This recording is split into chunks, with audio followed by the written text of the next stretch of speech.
Placemaking is used in the city center throughout several departments on several themes.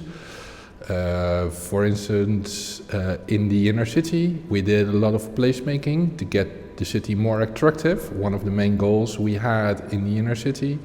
But we also use it in climate adaptation processes to actually involve neighborhoods to become more aware about climate change and what they can do in their own neighborhood.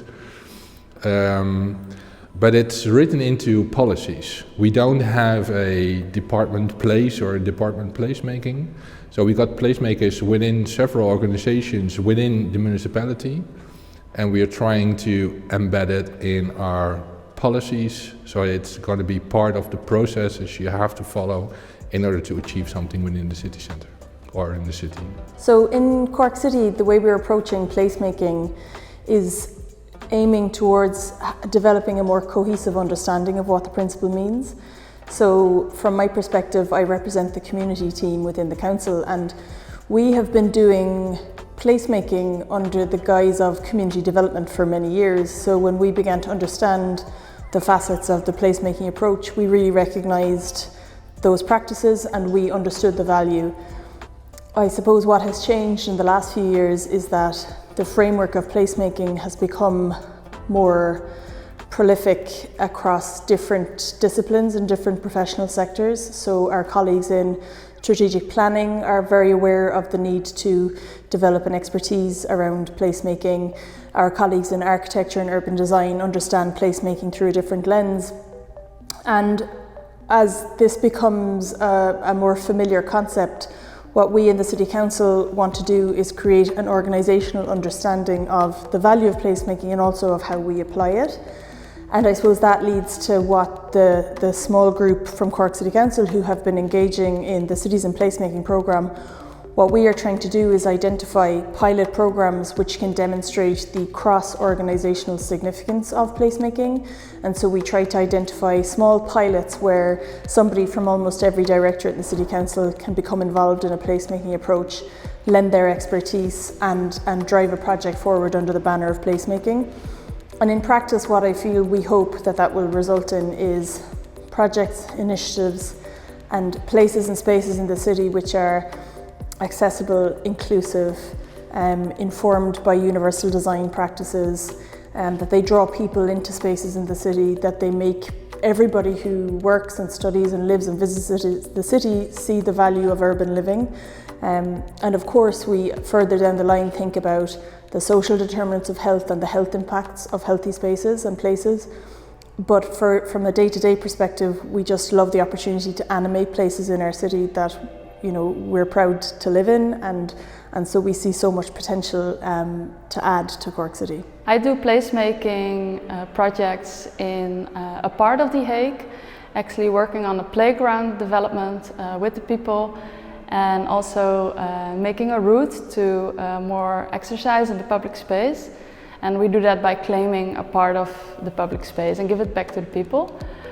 And I got really inspired again during these 3 days, and I'll take that back home. There is a lot of different ways you can transform public space to make it better.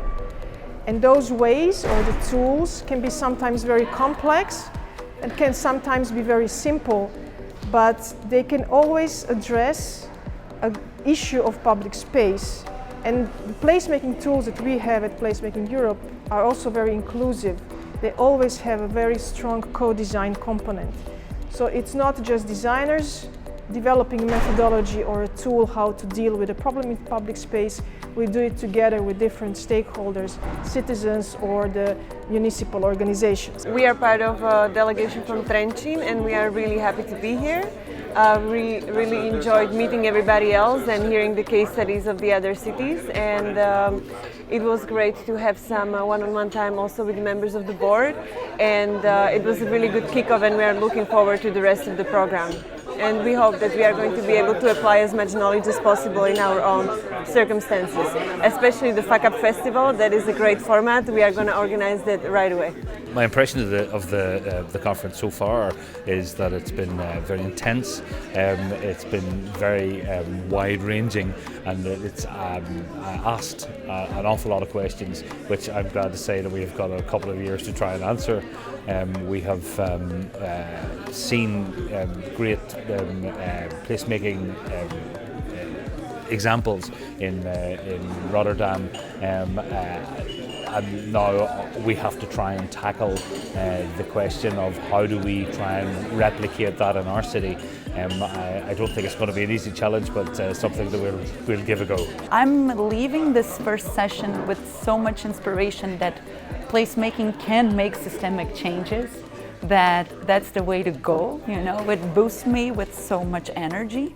So yeah, this would be, I think, the direct what really motivates me in the very short term, regardless of all the cliches and hardships about like, oh, it's so difficult to change departments. But here I'm seeing that this is possible, and just creating these connections leads us to being more creative and to dare to do things that do not comply fully with the rules, but oriented by this passion of driving change and making cities more inclusive and livable and happier places, healthier places.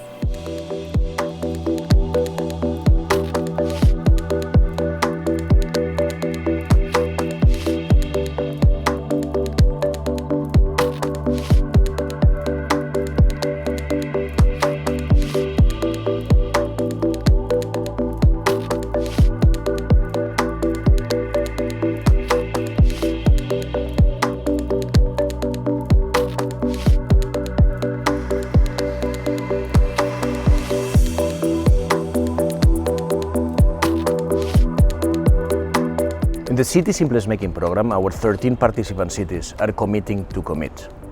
They are committing to co-create an agenda to embed placemaking in the core of their public policies. They want to make placemaking systemic, and that means that they have to make a compromise. How is it going to be this compromise? Which shape is going to take? This is something that we're still developing because, as I mentioned, it's a co-created process. In November 2024, it would have been 2 years of joint work that started leveling the knowledge of placemaking, learning to identify global challenges and how they are manifested in public space, identifying organizational bottlenecks that are preventing good policies to be developed and implemented, good relationships with the community. We learn together how to work across department, how to bridge projects from short term to long term, from projects to strategy. And at the end, we'll create this agenda that will mean a practical guide to implement proper placemaking, to measure its impact, and most importantly, to create a community of practice to implement placemaking projects in the following years, and also to learn from this sort of placemaking thinking approach to respond better to the needs of people and planet.